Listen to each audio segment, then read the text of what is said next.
예, 안녕하세요. 에픽게임즈 코리아 권호찬입니다. 이게 박수를 바라고 인사를 드린 건 아니지만, 또 박수를 쳐주시니까 힘이 나네요. 힘이 난다고 내용이 좋아지진 않겠지만 최선을 다해보도록 하겠습니다. 오늘 제가 여러분들하고 나누고 싶은 얘기는 사실 이제 컨트롤릭 피직스라고 5.6에 새로 들어간 기능에 대해서입니다. 그럼 시작하도록 하겠습니다. 일단 뭐 아시다시피 콘텐츠 제작에 있어서 그동안 이제 비주얼 측면에서는 엄청난 많은 혁신이 있었죠. 특히 저희가 언리얼 엔진 5와 함께 공개했던 나나이트와 룸에는 이게 단순히 시각적인 퀄리티를 올린 정도가 아니라 사실은 이제 제작 그 과정을 혁신을 통해서 사실 산업과 시장에 굉장히 큰 파장을 일으켰는데요. 근데 아쉽게도 그럼에도 불구하고 아직도 컨텐츠의 가장 핵심 중에 하나인 캐릭터 애니메이션 같은 분야는 지난 20여 년간 크게 바뀌질 않았습니다. 물론 뭐 영화 같은 산업에서는 모션 캡처 같은 것들이 등장하면서 이렇게 새로운 방식으로 혁신을 이루고는 있지만 아직도 대부분의 어떤 컨텐츠 캐릭터 사업에서는 키프레임으로 작업을 하는데 굉장히 좀 방식을 고수하고 있는 경향이 있죠. 그나마 이제 최근에는 다행스럽게도 이 애니메이션 작업에서도 퀄리티를 유지하면서 혹은 이제 제작 비용과 시간을 아낄 수 있는 어떤 새로운 접근 방식을 찾고 있는데요. 그 중에 하나가 바로 오늘 여러분들하고 이야기할 피직스 시뮬레이션을 통한 절차적 애니메이션 생성입니다. 오늘 세션 진행은 다음과 같습니다. 우선 이제 피직스 기반 애니메이션을 먼저 좀 소개를 드리고요. 그리고 어떤 부분들이 다르고 어떤 장점이 있는지에 대해서 좀 얘기를 해보겠습니다. 그리고 저희가 언리얼 엔진 5.6부터 이제 제공되기 시작하는 컨트롤릭 피직스 기능을 통해서 한 3가지 정도 샘플을 저희가 예제를 소개해 드릴 거고요. 이걸 통해서 여러분들이 조금 더 컨트롤릭 피직스에 대해서 알아가는 어떤 시간을 좀 가졌으면 하는 바람에서 준비를 했고요. 근데 이런 것들을 시작하기에 앞서서 좀 미리 말씀을 드릴 거는 지금 현재 컨트롤릭 피직스는 아직 개발 중인 기능이고 저희가 로드맵상으로는 내년 하반기까지 잡혀있기 때문에 오늘 뭐 완성되어 있는 컨트롤릭 피직스를 여러분들한테 소개해드린다 이런 건 아니고 어떤 가능성이라든지 개념 정도만 좀 보시면 좋을 것 같습니다. 자, 그럼 본격적으로 세션을 시작할 텐데요. 우선 이제 피직스 애니메이션이 무엇인지 좀 알아봐야겠죠. 피직스 애니메이션은 쉽게 이야기하면은 피직스 시뮬레이션을 활용해서 제작된 캐릭터 모션을 뜻하는데요. 즉 작업자가 기존과 같이 하나하나 손으로 키프레임을 잡는 방식이 아니라 모션의 일부 혹은 또 전부를 리얼타임 시뮬레이션을 통해서 절차적으로 생성하는 걸 얘기하는 겁니다. 하지만 이런 물리적인 반응이 사실 작업자가 아니라 만약에 컴퓨터가 하면 어떨까요? 뭐 물론 이제 작업자 입장에서는 손맛이 떨어진다든지 하는 부분에서 좀 거부감이 있으실 수 있지만 그렇다 하더라도 기술적인 측면에서는 훨씬 정교하고 또 훨씬 현실적인 애니메이션을 말도 안 되게 빠르게 만들 수가 있겠죠. 이러한 관점에서 시작된 것이 바로 피직스 기반 애니메이션 혹은 저희가 이제 피직스 애니메이션이라고 부르는 건데요. 사실 이런 기능들은 이미 많은 DCC 툴에서 관련된 기능들을 제공하고 있죠. 이렇게 이미 존재하고 또 제공되는 기능들을 왜 언리얼 엔진 상에서 제공하는 것이 중요한지 또 이제 산업이나 여러분들한테 어떤 메리트를 줄 수 있는지에 대해서 좀 말씀을 드리고 싶은데요. 사실 언리얼 엔진의 이런 통합된 실시간 환경이 어떤 단순한 기능을 제공하는 그 이상의 효과를 발휘한 경우는 저희가 PCG를 통해서 한번 보여드렸었죠. PCG는 기본적으로 굉장히 넓은 공간을 룰에 따라서 절차적으로 채워주는 어떤 절차적 컨텐츠 생성 툴입니다. 저희가 언리얼 엔진 5와 함께 공개했던 매트릭스 어웨이큰스라는 데모 혹시 기억하실지 모르겠는데 거기에 들어간 CT 샘플은 어떻게 만들어져 있냐면요. 후디니를 통해서 포인트 클라우드를 정보를 얻고 그걸 언리얼 엔진으로 가져오면은 저희가 이제 툴 이름은 말씀을 못 드리는데 그 당시에 그 포인트 클라우드를 룰에 따라서 SS로 변환해주는 툴을 만들었습니다. 왜냐면은 그 당시에는 그 부분에서 후디니가 최고였기 때문에요. 근데 저희가 실제로 해보니까 어떤 부분에 문제가 있었냐면 뭐 오해 여지가 없이 먼저 말씀드리면은 이미 그 당시에 이런 새로운 기능들이 이미 혁신적이었습니다. 기존에 비해서는.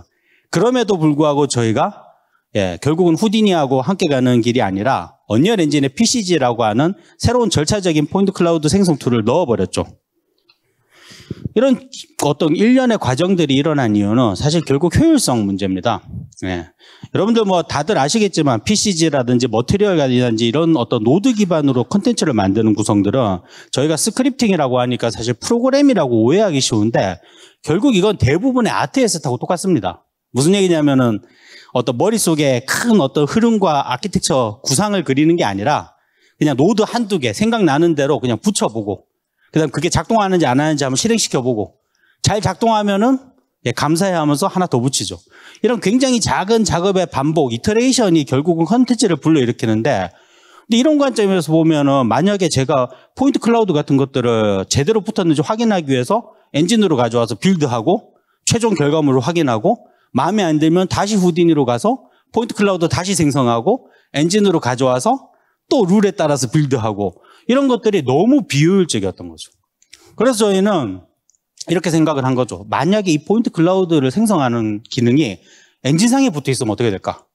만약에 작업자가 여기서 노드를 하나 딱 고쳤는데 왼쪽에 있는 듀얼 모니터에서 그 결과가 실시간으로 포인트 클라우드가 아니라 빌드된 결과물로 보여주면 어떻게 될까? 말도 안 되게 효과적이겠죠. 그래서 저희가 PCG를 만들게 된 겁니다. 애니메이션도 사실 마찬가지입니다. 예를 들면 지금 여기 원래 민문인 마네킹의 매니가 머리에 멋진 가발을 쓰고 있는데요. 보통 일반적으로 이런 것들을 만들 때는 이제 미리 결정되어 있는 애니메이션을 재생하고 거기에 물리적인 시뮬레이션 툴들, DCC 툴을 통해서 애니메이션을 구워서 가져올 수밖에 없습니다. 근데 이런 것들은 사실 전환 과정이나 제작도 문제지만 무엇보다 문제는 아까 말씀드렸던 이터레이션 작업을 할 수가 없는 겁니다. 그러니까 전반적인 퀄리티가 떨어질 수밖에 없는 거죠. 아시겠지만 가장 효율적인 방법은 결국 이제 실제 캐릭터가 돌아다닐 환경에서 실제 가발을 쓰고 그 가발이 실시간으로 캐릭터와 상호작용하면서 제가 그걸 실시간으로 확인하는 겁니다. 그러면서 마음에 안 들면은 가발 위치를 바꾸던가 캐릭터 모션을 그 자리에서 바꾸면서 마음에 드는 게 나올 때까지 수정하는 게 가장 효과적이겠죠. 이게 되려면은 결국 지금처럼 애니메이션은 여기서, 시뮬레이션은 저기서, 렌더링은 여기서 하는 이런 방식으로는 안 된다라는 거죠. PCG처럼 단일 통합 실시간 환경에서 확인과 검수, 제작 이런 것들이 다 한꺼번에 이루어져야만 가능하다는 얘기입니다. 현재 언리얼 엔진은 이제 이 피직스 애니메이션 관련해서는 이미 3가지 기능을 제공하고 있죠. 애니메이션 블루프린트에 애님 다이내믹스랑 그다음 지금 화면에 보시는 피직스 컴포넌트 그리고 요번에 들어간 컨트롤릭 피직스가 있습니다. 기본적으로 이제 피직스 컨트롤 컴포넌트는 모르시는 분들이 많더라고요. 저희가 이 기능을 이미 언리얼 엔진 5.0 초기에 같이 공개를 해갖고 사실 이미 공개된 지 한 3, 4년이 넘은 기능인데 현재는 작업을 하실 때 만약에 여러분들이 상호작용, 이 주변 환경과 상호작용을 해야 된다 그러면은 피직스 컨트롤 컴포넌트가 가장 효과적인 방법입니다. 그럼에도 불구하고 저희가 이번에 컨트롤릭 피직스를 넣은 거는 사실 이제 이 피직스 컴포넌트, 컨트롤 컴포넌트는 게임상에서밖에 못 쓰는 기능이었거든요. 왜냐하면 캐릭터에 이 컴포넌트를 추가해서 기능을 추가하는 방식이기 때문에 사실은 시퀀서에서 사용할 수가 없는 게 첫 번째. 두 번째는 복잡한 제어가 불가능하다라는 게 두 번째였습니다. 그래서 이런 부분들을 해결하고 저희가 컨트롤릭의 애니메이션과 관련된 모든 것들을 통합하는 과정에서 이 피직스 기능도 컨트롤릭에 넣게 됐고 그래서 오늘 공개해 드리는 게 바로 컨트롤릭 피직스입니다. 자, 그럼 이제 컨트롤릭 피직스를 가지고 구현한 예제들을 몇 가지 소개해 드릴 건데요. 뭐 아시겠지만 이제 이런 큰 자리에서 제가 이런 상스러운 표현을 쓰면 안 되니까 나대면서 실제로 막 시연을 한다고 하다가 엔진이 뻗기라도 하거나 제 손이 떨리기라도 하면 큰일 나기 때문에 기본적으로는 영상을 통해서 진행하는 점 양해 부탁드리겠습니다. 그리고 미리 말씀드렸지만 오늘 세션은 사실 이제 이미 컨트롤릭을 써보신 분들을 대상으로 하기 때문에 완전 핸즈온으로 이 처음부터 끝까지 모든 노드를 다 설명하진 않습니다. 그럼에도 불구하고 여러분들이 어찌됐건 간에 다음번에 혹은 밖에 나가셔서 이런 관련된 것들을 알아보실 때 뭘 알아봐야 될지 어떤 식으로 해야 될지를 좀 고민하실 수 있게 그런 부분들은 담으려고 노력했으니까요. 좀 잘 들어주시면 좋을 것 같습니다. 기본적으로 이제 컨트롤릭 피직스의 개념부터 좀 말씀을 드리면요. 사실 아까 말씀드렸듯이 컨트롤릭 피직스는 기본적으로 기존에 존재하던 애님 다이내믹스나 혹은 피직스 컴포넌트 에셋하고 크게 다르진 않습니다. 아직까지는. 기본적으로 이제 물리적인 특성을 가지고 있는 바디 컴포넌트를 통해서 재질의 특성을 가져오고요. 또한 이런 재질들이 조인트 정보를 통해서 어떻게 연결되고 어떻게 작동할지에 대해서 정보를 가지고 있고 마지막으로 이런 어떤 사실적인 정보들을 가지고 실제 시뮬레이션을 걸어서 결과를 내는 요 솔버로 나눠져 있죠. 뭐 시작하기 전에 한마디만 더 드리면 사실 보기만 해도 예, 힘이 빠지지 않나요? 저는 힘이 빠집니다. 근데 이게 제가 항상 하는 얘기지만 기본적으로 비주얼 스크립팅으로 구성된 어떤 결과물들은 여러분들이 보고 나 이거 하나도 모르겠는데? 나는 왜 이걸 모를까? 내가 부족한가? 이런 생각 하실 필요가 전혀 없습니다. 왜냐면은 실제로 이제 PCG나 머티리얼 같은 데서 노드를 만들어 보신 분들은 아시겠지만 이건 만든 사람도 고개 돌리면 몰라요. 예. 자기도 그냥 찰흙 붙이듯이 덕지덕지 하나 두 개씩 붙이면서 되네 하면서 붙인 거라서 결과적으로 만든 사람도 모르는 겁니다. 그걸 남들이 다른 사람이 그냥 남이 만들어 놓은 이 거대한 노드를 보고 난 이해를 못하는가 봐. 난 이게 적성이 아닌가 봐. 이럴 생각을 할 이유는 전혀 없습니다.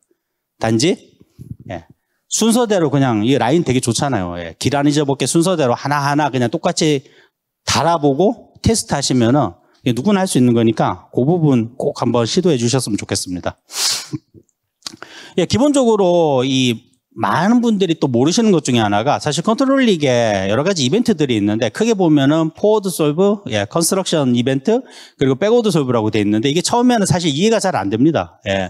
기본적으로 컨스트럭션 이벤트는 일반적으로 저희가 실제 실시간에서 작동하는 구조가 아니라 그 전에 체형이라든지 본이라든지 이런 것들을 절차적으로 생성하는 과정입니다.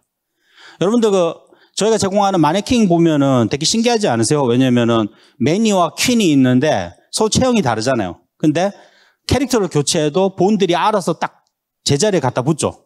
그게 바로 이 컨스트럭션 이벤트에서 처리하기 때문입니다.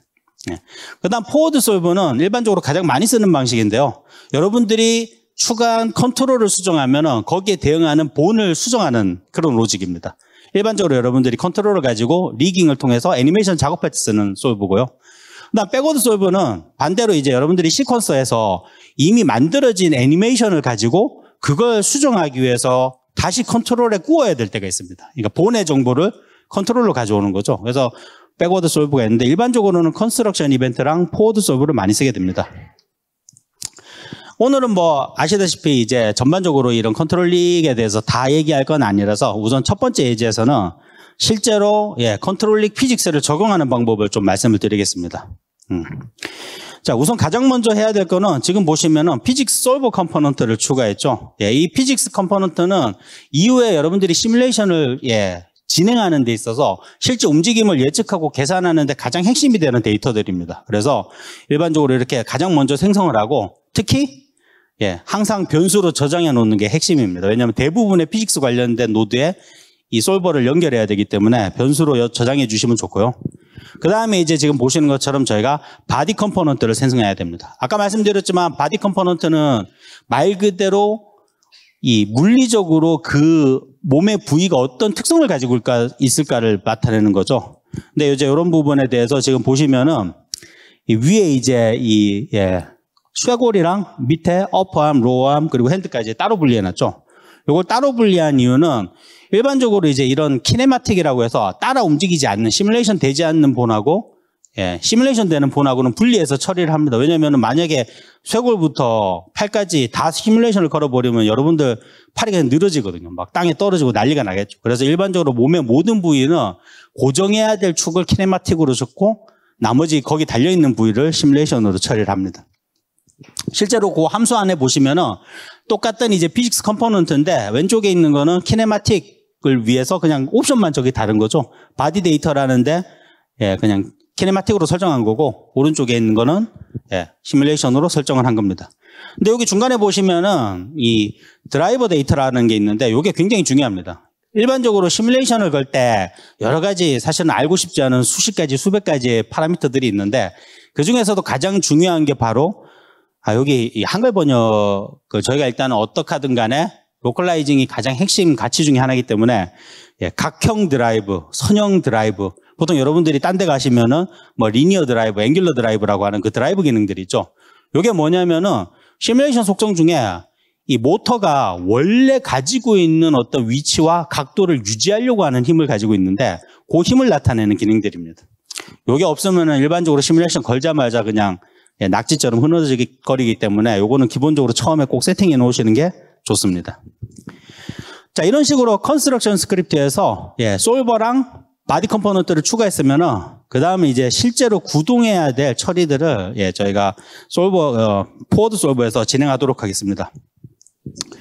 자, 지금 보시면은 아까 생성한 바디 컴포넌트들을 왜 변수로 저장해 놨냐면 지금 여기 위에 보시면은 바디 컴포넌트의 이 파라미터들을 저희가 별도로 꼭 그 노드나 그 함수에 가지 않고 외부에서도 컨트롤할 수 있게 만들기 위해서 이렇게 한 거고요. 그리고 IK도 기본적으로는 추가했습니다. 사실 이제 물리적으로 굉장히 정교한 움직임이 되면 IK가 무슨 필요가 있겠냐라고 하실 수도 있지만 그래도 IK는 IK다. 있으면은 무조건 좋더라. 그렇게 보시면 되고요. 또 이게 특히 앞에 이제 보시면은 이게 채널이라고 있는데 컨트롤 리그 쓰시는 분들은 다 아시겠지만 컨트롤 리그의 채널이라는 거는 그냥 파라미터입니다. 여러분들이 커스텀으로 추가할 수 있는 파라미터고요. 근데 일반적으로 이런 파라미터 채널을 추가하실 때 사실은 그냥 추가할 수는 없고 컨트롤 밑에 자식으로 추가를 해야 되는데요. 보통 그래서 많은 분들이 컨트롤을 만드시고 추가하시고 그러니까 실제 본을 컨트롤하는 컨트롤 밑에다가 채널을 추가하시는데 그렇게 하면 나중에 시퀀서에서 작업하실 때 굉장히 힘들고 일반적으로 이런 파라미터들은 내가 시퀀스에서 컨트롤 해야 돼 라고 하시면은 별도로 기능하지 않는 컨트롤을 하나 추가하신 다음에 그 밑에 채널들을 추가하는 것을 추천드립니다. 자, 이렇게 뭐 몇 개 노드만 추가했는데 지금 보시면은 우선 팔다리, 몸, 그리고 허리까지 굉장히 부드럽게 움직이죠. 이런 것들을 통해서 사실 피직스 굉장히 쉽게 적용할 수 있다. 물론 이제 근데 이 노드만 추가했다고 여러분들이 컨트롤 릭을 바로 쓸 수 있는 건 아닙니다. 이거는 그냥 흔들릴 뿐이고 실제로 애니메이션을 하려면 일반적인 릭 세팅도 해야 되기 때문에 그런 부분들은 추가를 해 주셔야 됩니다.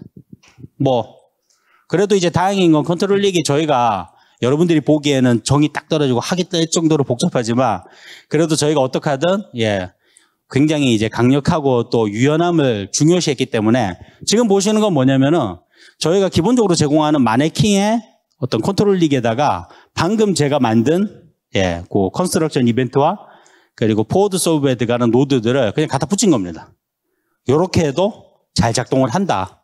그러니까 이게 꼭 이렇게 하라가 아니라 실제로 컨트롤 릭을 한번 만들어 보시면 굉장히 유연합니다. 이걸 막 이런 식으로 하나의 노드에 여러분들이 여러 가지 기능들을 다 붙여도 되고 그게 아니면은 애니메이션 블루프린트 같은 데서 컨트롤 릭을 분리한 다음에 컨트롤 릭들을 레이어처럼 쌓을 수도 있습니다. 어느 쪽으로 하시든 간에 되게 편하지만 어찌됐건 써보시면서 이런 기능들을 좀 아실 필요가 있다.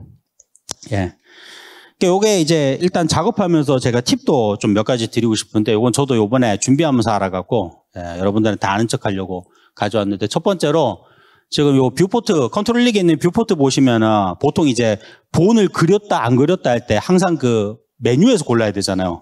그게 굉장히 힘든데 여러분들이 메뉴에서 쉬프트 키를 누른 다음에 버튼을 클릭하면은 지금 보시는 것처럼 뷰포트에 저렇게 필터처럼 튀어나옵니다.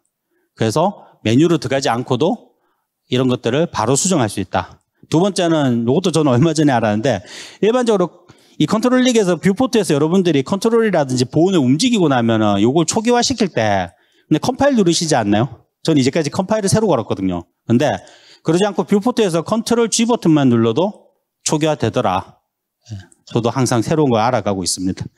마지막으로 이제 요거는 결벽증 있는 분들한테 굉장히 좋은 팁인데요.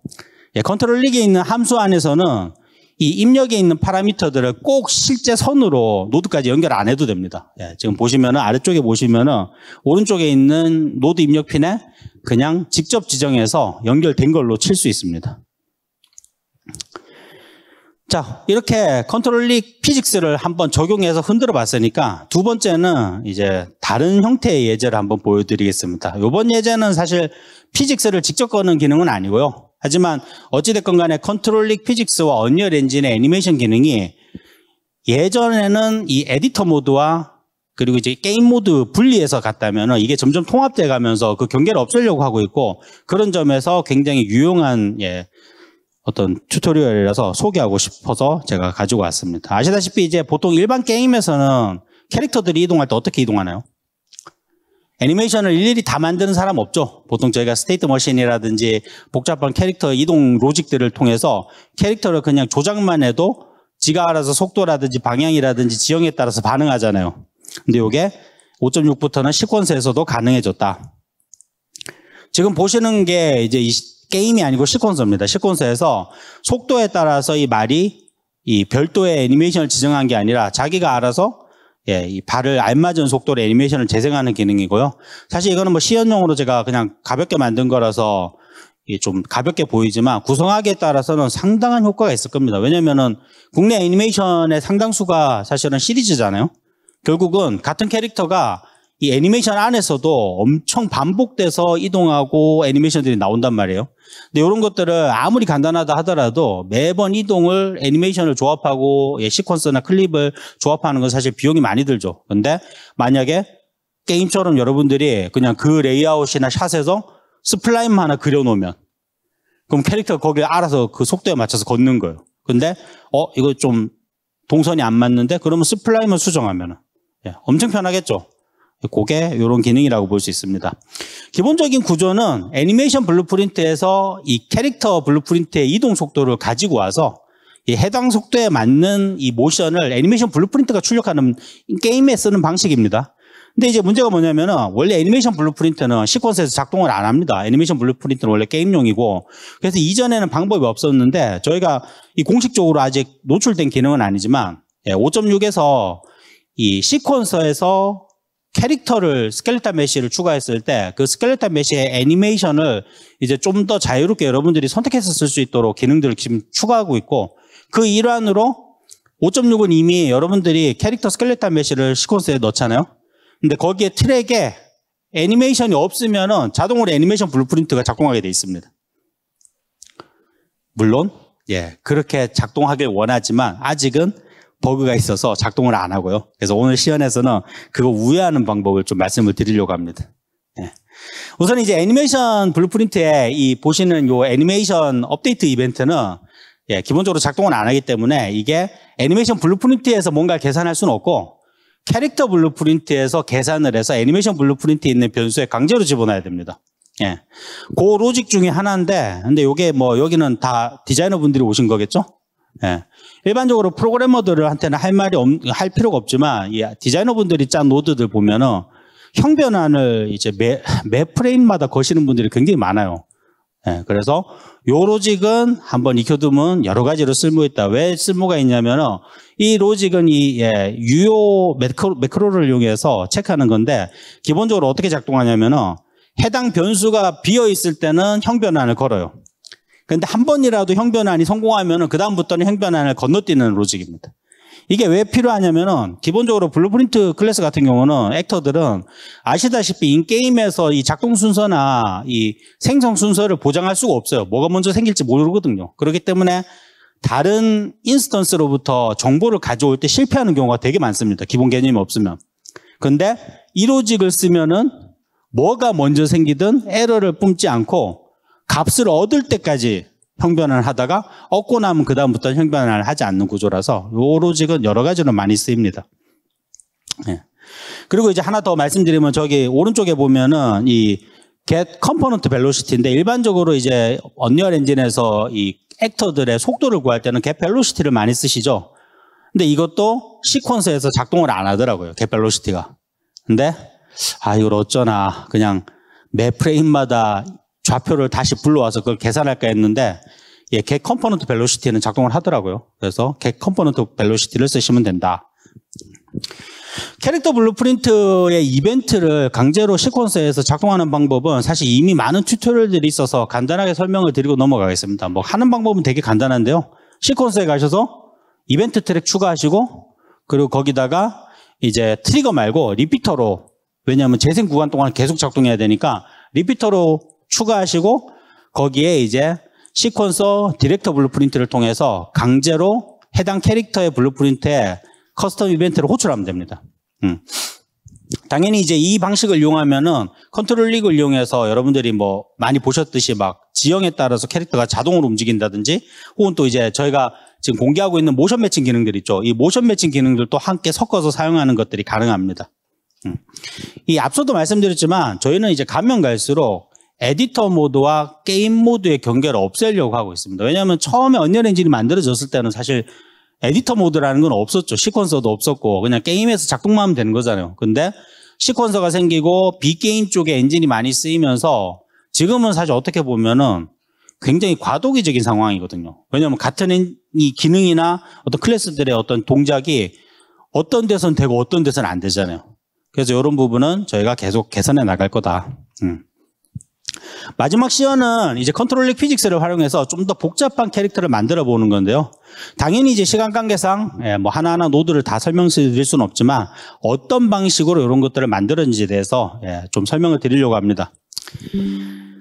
그리고 또 이번 문어를 만들 때는 앞에 캐릭터는 저희가 이제 일반 컨트롤링에서 실제 컨트롤들을 하나하나 추가하는 방식을 썼다면은 여기서는 저희가 절차적으로 컨스트럭션 이벤트를 통해서 노드와 본을 생성하는 방법을 쓰고 있습니다. 이게 얼핏 보면은 당연히 내가 필요한 컨트롤이 있을 때마다 그냥 오른 버튼 눌러서 생성하게 하면 제일 직관적이고 편하잖아요. 근데 왜 컨스트럭션 이벤트를 통해서 절차적으로 만드냐면요. 요거 딱 보면 아시겠죠. 여기 하나하나 컨트롤 추가하고 위치 맞추고 속성 넣고 그리고 했는데 갑자기 아티스트가 미안 본이 17개가 아니라 2개가 더 필요해. 그럼 이제 때려치우고 싶죠. 근데 그런 경우에 저희가 컨스트럭션 이벤트에 절차적으로 컨트롤을 생성하면은 사실 그냥 자동으로 다 만들어주기 때문에 편합니다. 이게 아까 제가 말씀드릴 때 컨트롤링을 배울 때 저희가 기본 제공하는 마네킹이 좀 복잡해 보여도 공부하기 되게 좋다고 말씀드렸잖아요. 근데 나는 그것도 복잡해서 싫다. 너무 복잡하다.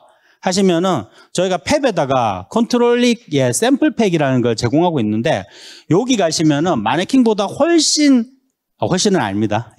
적당한 단계로 훨씬 간단하고 단순한 캐릭터들이 단계별로 있습니다. 그래서 그 안에 보시면은 훨씬 더 직관적으로 컨트롤링을 통해서 공부를 하실 수 있으니까 이거 꼭 추천드립니다.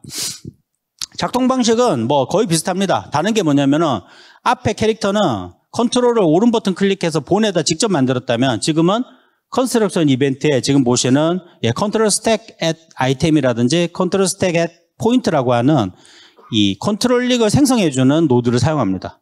그전에는 아마 저희가 스폰 컨트롤이라는 단순한 노드를 썼는데 그걸 안 쓰고 이번 새로 추가된 이걸 쓰라고 하는 이유는요.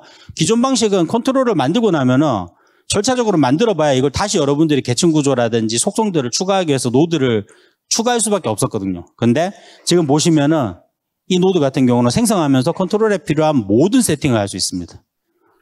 치명적인 단점이 있다면은 노드가 너무 커서 면적을 너무 많이 차지한다. 뭐 이 정도인 것 같습니다. 컨스트럭션 이벤트는 이제 뭐 아까 말씀드렸듯이 가장 핵심이 되는 루트본이나 메인본 같은 것들을 이렇게 절차적으로 생성했고요. 그 다음에 이 태그를 붙여갖고 관리를 했고, 근데 이제 태그도 되게 중요한 게 여러분들이 수동으로 컨트롤을 붙일 때는 사실 문제가 없는데 이 절차적으로 만들기 시작하면은 태그를 안 붙이면 관리가 안 됩니다.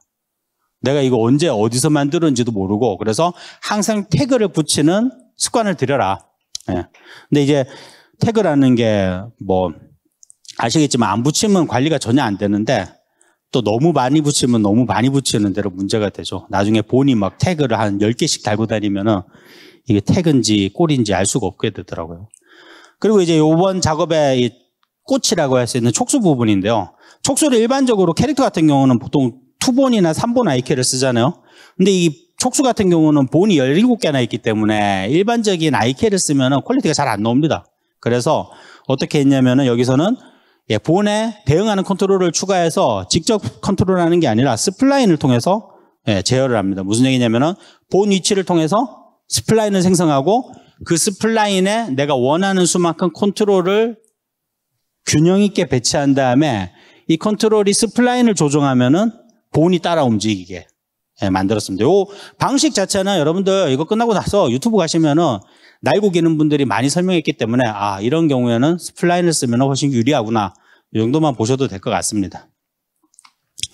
그리고 이제 촉수마다 속성을 제어하기 위해서 마찬가지로 컨트롤과 채널들을 추가했는데 요건 제가 잘못된 케이스라서 알려드리는 겁니다. 왜냐하면 제가 요거 작업할 때 이 촉수가 8개니까 촉수마다 특성이 다를 거 아니에요.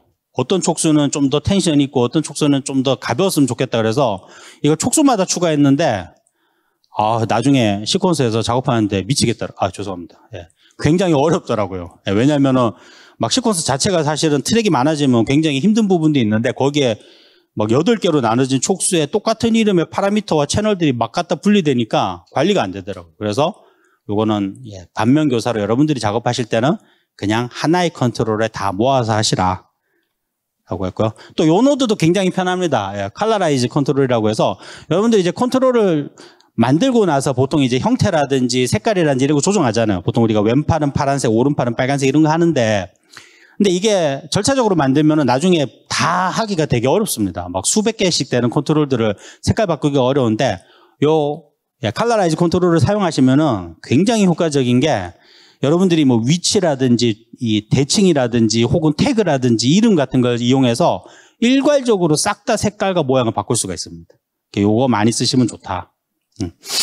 그 외에는 뭐 똑같습니다. 기본적으로 그냥 일반적인 본에서 만든 컨트롤들을 모아갖고 키네마틱이나 혹은 시뮬레이션으로 픽스 컴포넌트를 추가했고요. 근데 이것도 이제 약간 제가 잘못 작업한 거를 좀 보여드리는데, 앞에 캐릭터 만들 땐 제가 예를 들면 모든 부위를 다 분리했거든요. 예를 들면 팔이라든지 다리라든지 개별적으로 분리했는데, 이번에는 제가 무슨 바람이 들었는지 그냥 이걸 다 합쳐버렸어요. 여러분들은 그렇게 하지 마시고 그냥 부위별로 나눠서 추가하시는 게 노드가 좀 늘더라도 작업하기 편하실 거다. 뒤는 뭐 캐릭터하고 똑같습니다. 솔버 넣고 작동시키면 되고요. 그리고 이제 하나, 이 앞 밖에서 지금 시연 모드 보면은 저 문어가 하나 있었죠. 보면은 문어가 가만히 있는데도 막 꼬불락꼬불락 난리가 나잖아요. 그 이유가 뭐냐면은 그냥 한 게 아니라 거기 저희가 이제 뭐 기본적으로 스플라인 IK를 넣고 그 다음에 회전축에다가 어떤 저항 같은 걸 넣어서 좀 이렇게 절차적으로 애니메이션이 계속 유지되게 만들어 놨습니다. 그 과정에서 이제 아까도 말씀드렸지만 17개나 되는 본을 트위스트 하는 거는 사실 지옥이거든요. 그래서 이번에는 어떻게 했냐, 스플라인 IK를 쓰면서 그냥 트위스트를 다 무시했습니다. 트위스트를 무시하고 그냥 저 보시면 디스트리뷰트 로테이션이라는 노드 있죠. 이게 뭐냐면은 체인으로 구성된 본에 로테이션 값을 넣으면은 일괄적으로 로테이션을 다 돌려주는 애예요. 그래서 그냥 컨트롤러 하나 가지고 돌리면은 다리가 한꺼번에 베베 꼬이게, 그래도 충분히 퀄리티에 문제가 없더라고요. 그리고 이게 좀 중요한데, 여러분들이 이제 이런 컨트롤링에서 하다 보면은 일반적인 블루프린트 노드하고 가장 다른 것 중에 하나가 바로 랜덤 기능입니다. 우리가 볼 때는 사실 블루프린트나 컨트롤링이나 똑같은 노드 기반이기 때문에 랜덤 같은 거 충분히 쓸 수 있다고 생각하지만, 블루프린트는 기본적으로 한 프레임에 하나의 어떤 동작을 보증하지만 컨트롤링은 지연성으로 움직이기 때문에 그렇게는 안 됩니다. 그러다 보니까 랜덤을 추가할 수가 없어요. 그러니까 추가할 수는 있는데 일괄적으로 추가하거나 혹은 여러 가지 제약이 있습니다. 그런데 이런 것들을 강제로 다리마다 8개의 서로 다른 어떤 이 랜덤 값을 넣기 위해서는 어떻게 했냐, 저기 보시는 이 랜덤을 가지고 강제로 이제 루프를 걸어갖고 8개의 다른 값을 구하고 이 값들을 각각 다른 이 값들을 저장했다가 나중에 실제 그 각각의 다리에 그냥 곱해버렸습니다. 뭐 배율로. 네. 자, 그래서 이 부분도 이제 절차적 생성이기 때문에 되게 효과적인데요. 여러분들 보통 본이나 이런 건 다 당연히 계층으로 만들잖아요. 근데 이게 뼈가 한 17개쯤 되고 거기에 컨트롤을 한 5개 박은 애 같은 경우는 사실 FK로 작업하기가 되게 힘듭니다. 우리가 보통 애니메이션 걸 때 당연히 팔뚝 움직이고 그 다음에 엘보 움직이고 그 다음 손 움직이잖아요. 근데 이 작동이 돌아가질 않아요. 그래서 필요에 따라서 FK로 하거나 혹은 FK 없이 그냥 모든 컨트롤들이 같은 계층에서 서로 영향을 안 주게 그렇게 만들어 놨고요. 그걸 전환할 수 있게 만든 로직입니다.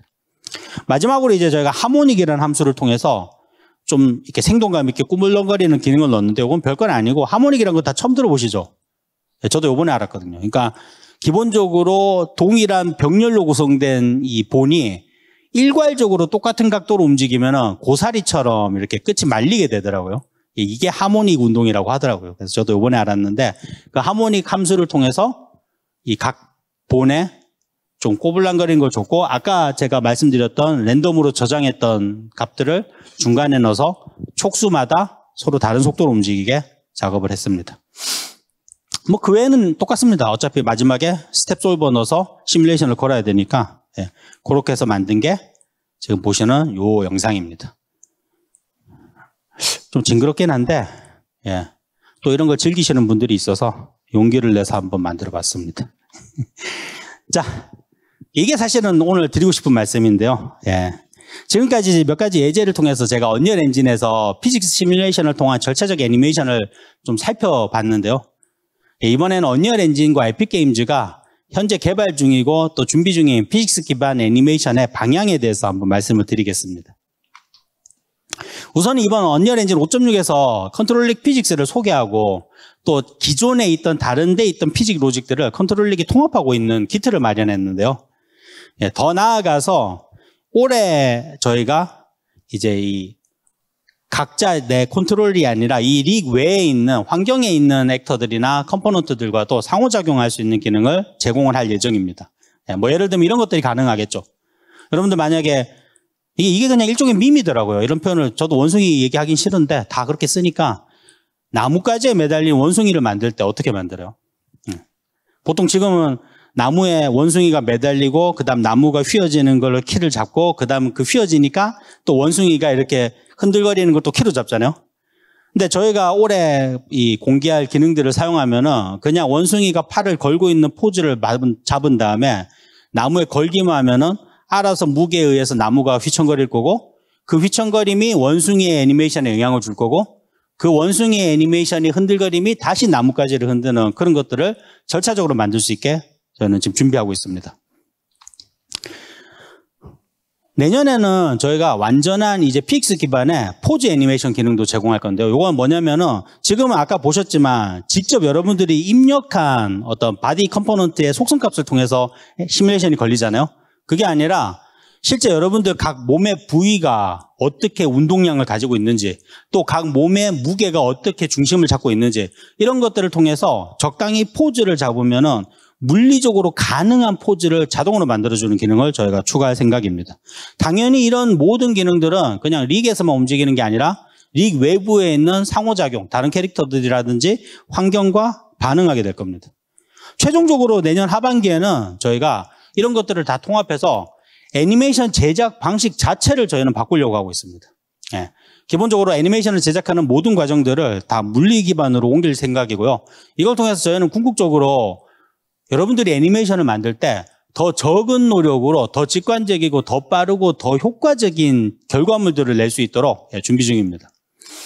뭐 아시겠지만 이게 계속 늘어나면 저희는 그냥 애니메이션 만드시는 분들이 애니메이션 편했어, 쉽게 만들었어 이게 아니라 나나이트와 루멘이 산업 자체를 바꾼 것처럼 여러분들이 궁극적으로 애니메이션을 통해서 만들어내는 최종 결과물에도 영향을 미치고 싶습니다. 뭐 어찌됐건 저희가 좀 있어 보이는 말로 하면은 저희는 이제까지는 애니메이션 작업이 어때요? 기본적으로 에셋을 만드는 분리된 과정이잖아요. 애니메이터가 그냥 골방에 앉아갖고 애니메이션 결과를 내야 되잖아요. 그게 아니고 이제 저희는 궁극적으로 애니메이션이란 거는 여러분들이 레이아웃을 짜거나 스토리텔링을 고민하거나 혹은 샷을 구성할 때 그때 그 각각의 샷과 환경에 맞춰갖고 애니메이션을 동시에 작업할 수 있게 만드는 게 저희 목표입니다. 앞서 시작에도 제가 말씀드렸지만 언리얼 엔진상에서의 피직스 기반 애니메이션 기능들은 일단 뭐 저희 뜻대로 만들어진다 그러면은 이거는 이제 단순한 그냥 효과적인 어떤 절차적인 방식이 추가되는 게 아니라 그 이상의 임팩트를 주게 될 거라고 봅니다. 애니메이션 제작 과정에서 저희는 뭐 아시겠지만 시간과 비용은 줄면서 퀄리티는 훨씬 높은 그게 궁극적으로는 애니메이션의 최종 컨텐츠의 결과에도 영향을 미치는 쪽으로 나가려고 하고 있습니다. 나나이트와 루멘을 통해서 저희가 환경과 공간을 실시간으로 만들 수 있게 되고 또 그 환경과 공간을 만드는 방식 자체를 바꿨죠. 또한 이제 PCG 같은 걸 통해서 이전 전통적인 방식에서는 상상도 할 수 없는 이 광활한 구역을 말도 안 되는 밀도와 속도로 채우기 시작했죠. 그리고 메타휴먼을 통해서 사실은 이제 가장 강력한 무기와 컨텐츠 중에 하나인 리얼리스틱한 캐릭터를 이제 누구나 만들어서 쓸 수 있게 공개했고요. 마지막으로 저희한테 남은 건 이제 애니메이션입니다. 애니메이션이 특별한 기능을 가진 어떤 소수의 크리에이터들의 전유물이 아니라 누구나 자기가 내세우고 싶은 남한테 전달하고 싶은 스토리텔링이나 이야기가 있다면은 그런 것들을 쉬운 애니메이션 제작을 통해서 할 수 있도록 저희는 많은 노력을 기울여 나갈 생각이고요. 하지만 이제 이런 것들이 저희 노력한다고 다 되는 건 아니죠. 뭐 저희가 신도 아니고 사실은 이제 작업자분들이나 시장과 산업의 노력도 되게 필요합니다.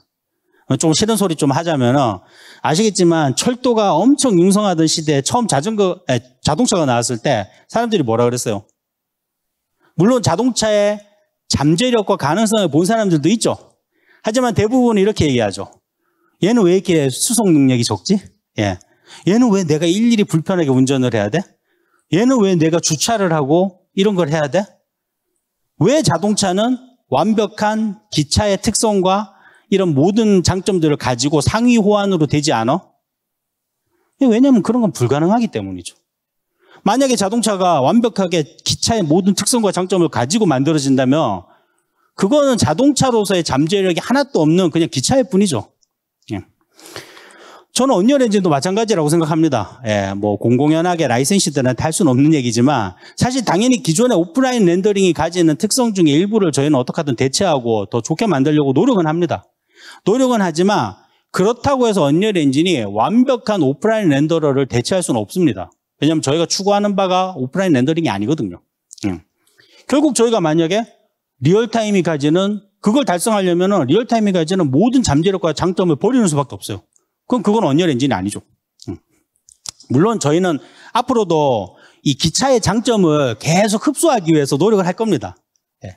하지만 그럼에도 불구하고 여러분들도 저희가 기차가 줄 수 있는 장점 대신 자동차가 줄 수 있는 장점을 제공했을 때 이거에 대한 가치를 조금 더 열린 마음으로 봐주시면은, 그러면 이제 산업이나 전반적으로 모든 부분에서 좀 더 발전할 수 있지 않을까라는 말씀을 드리면서 세션을 마치도록 하겠습니다. 감사합니다.